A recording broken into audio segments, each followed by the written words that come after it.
আল্লাহু আকবার, আল্লাহু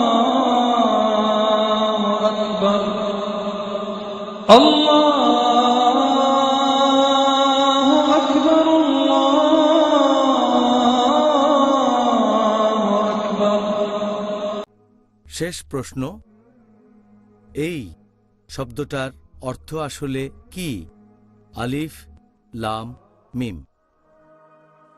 যদি এরকম শব্দের অর্থের কথা বলেন, আলিফ লাম মিম ইত্যাদি যদি বলেন, এই শব্দগুলোকে বলা হয় মুকাত্তাত, শব্দগুলোকে বলা হয় ভাঙা অক্ষর।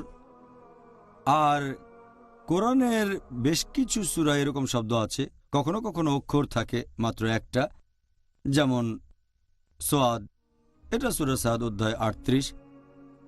এরপর কফ, সূরা কফ অধ্যায় 50। তারপর নুন, সূরা কালাম অধ্যায় 68। কখনো থাকে দুটো অক্ষর এক জোড়া, যেমন তহা, সূরা তহা অধ্যায় 20। তাসিন, সূরা নামল অধ্যায় 27। তারপর ইয়াসিন, সূরা ইয়াসিন অধ্যায় 36। আবার কখনো এই শব্দগুলোতে থাকে তিনটা অক্ষর। কোরআনে এই তিন অক্ষরের কম্বিনেশন একটা আছে 6 বার, 5 বার, অন্যটা 2 বার, তাহলে তিন অক্ষরের কম্বিনেশন আছে মোট 13 বার। একটা কম্বিনেশন হচ্ছে আলিফ লাম মিম, আছে সূরা বাকারা অধ্যায় 2, সূরা আলে ইমরান অধ্যায় 3, এরপর সূরা নম্বর 29, 30, 31, 32। এরপর আরও একটা কম্বিনেশন আছে আলিফ লাম র, এটা সূরা ইউনূস অধ্যায় 10, তারপর সূরা হিজর অধ্যায় 15, আছে 5 বার। এরপর আরও একটা কম্বিনেশন তাসিন মিম আছে সূরা শুরাতে অধ্যায় 26, এছাড়াও সূরা কাসাস অধ্যায় নম্বর 28। এছাড়াও 4টা অক্ষরের কম্বিনেশন আছে আলিফ লাম মিম রা। আরও কয়েকটা 5টা অক্ষরের কম্বিনেশন আছে মোট 2 বার। তাহলে এক কথায় মোট 5টা কম্বিনেশন, 1টা 2টা 3টা 4টা 5টা সব মিলিয়ে এরকম শব্দ আছে মোট 29 বার। আরবি অক্ষরের সংখ্যার সমান। আলিফ বা তা এভাবে হামজা পর্যন্ত 29টা অক্ষর। অনেক লোকজন এ ব্যাপারে বিভিন্ন কারণের কথা বলে যে এই শব্দগুলো উল্লেখ করা হয়েছে।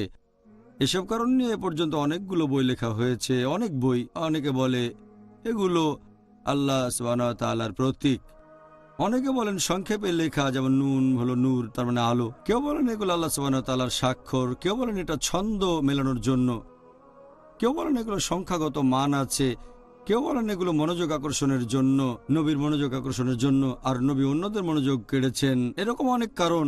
তবে আমার মধ্যে এগুলোর মধ্যে সেরা যেটা মনে করতেন হযরত আবু বকর রাদিয়াল্লাহু আনহু, যেমন ধরেন আমি জানি আমাদের শরীর কি দিয়ে তৈরি, আমাদের শরীরে যেসব উপাদান আছে তার সবই কম বেশি পরিমাণে পৃথিবীর মাটিতেও আছে।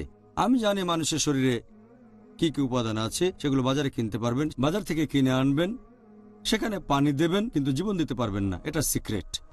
একইভাবে আল্লাহ সুবহানাহু ওয়া তাআলা এই অক্ষরগুলো ব্যবহার করেছেন আর বলেছেন আরবদের, সেই সময়কার আরবরা তাদের ভাষা নিয়ে খুব গর্ব করত। আরবি সাহিত্য অনেক উপরে, তাই আল্লাহ বলেন আলিফ লাম মিম ইয়াসিন কফ নুন, এগুলো তোমাদের অক্ষর, তোমাদের অক্ষর দিয়ে কোরআন সৃষ্টি করেছি। তিনি তাদের চ্যালেঞ্জ করেছেন কোরআনের কাছাকাছি কিছু লিখতে, আর এই চ্যালেঞ্জটা দেওয়া হয়েছে অনেক জায়গায়। সূরা তুর অধ্যায় নম্বর 52 আয়াত নম্বর 34, যে কোরআনের মতো আরেকটা বই রচনা করো। আল্লাহ কথাটা আবারও বলেছেন সূরা ইসরা অধ্যায় নম্বর 17 আয়াত 88। আল্লাহ বলেছেন কোরআনের অনুরূপ একটা কিতাব রচনা করো। তারপর আল্লাহ চ্যালেঞ্জটা একটু সহজ করে দিয়েছেন পবিত্র কোরআনে সূরা হুদ অধ্যায় 11 আয়াত 13, যে আল্লাহ চ্যালেঞ্জ করেছেন তোমরা কোরআনের মতো 10টা সূরা রচনা করো। এরপর চ্যালেঞ্জটাকে আরো সহজ করে দিয়েছেন সূরা ইউনূস অধ্যায় 10 আয়াত 38, যে কোরআনের মতো মাত্র একটা সূরা রচনা করো। আল্লাহ আরো সহজ করে দিয়েছেন চ্যালেঞ্জটা সূরা বাকারা অধ্যায় 2 আয়াত 23 ও 24। আল্লাহ বলেছেন وإن كنتم في ريب مما نزلنا على عبدنا فأتوا بسورة من مثله, যে তোমাদের যদি সন্দেহ থাকে যেটা অবতীর্ণ করেছে আমার বান্দার উপর নবী মুহাম্মদ সাল্লাল্লাহু আলাইহি সাল্লাম, তাহলে এর কাছাকাছি একটা সূরা রচনা করে দেখাও। وادعوا شهداءكم من دون الله إن كنتم صادقين. আহ্বান করো সব সাহায্যকারী আর সাক্ষীকে, যদি আল্লাহ ব্যতীত অন্য কেউ থাকে, আর যদি সত্যবাদী হও। فإن لم تفعلوا কিন্তু যদি তা না পারো, ولن تفعلوا আর অবশ্যই কখনো করতে পারবে না, فاتقوا النار التي وقودها الناس والحجارة وعدت للكافرين। তাহলে সে আগুনকে ভয় করো, যার ইন্ধন হবে মানুষ ও পাথর, কাফিরদের জন্য যা প্রস্তুত করে রাখা হয়েছে। এটা আসলে একটা চ্যালেঞ্জ। আল্লাহ বলেছেন আরবদের, যারা তাদের ভাষা নিয়ে গর্ব করে, এগুলো তোমাদের অক্ষর আলিফ লাম মিম ABCD, তোমাদের অক্ষর দিয়ে কোরআন সৃষ্টি করেছি। চ্যালেঞ্জ করেছেন তোমরা এমন সূরা রচনা করো যেটা কিছু হলেও কোরআনের কাছাকাছি আসে। এটা হলো একটা ব্যাখ্যা যেটাকে আমি সঠিক বলে মনে করি।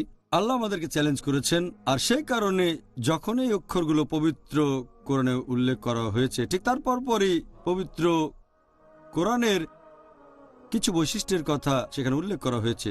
তাই আমার মত অনুযায়ী পবিত্র কোরআনে এই অক্ষরগুলোর অর্থ হলো এরকম, আর বাকিটা আল্লাহ জানেন। ডক্টর জাকির, আপনাকে অনেক ধন্যবাদ। জাজাক আল্লাহ খায়ের।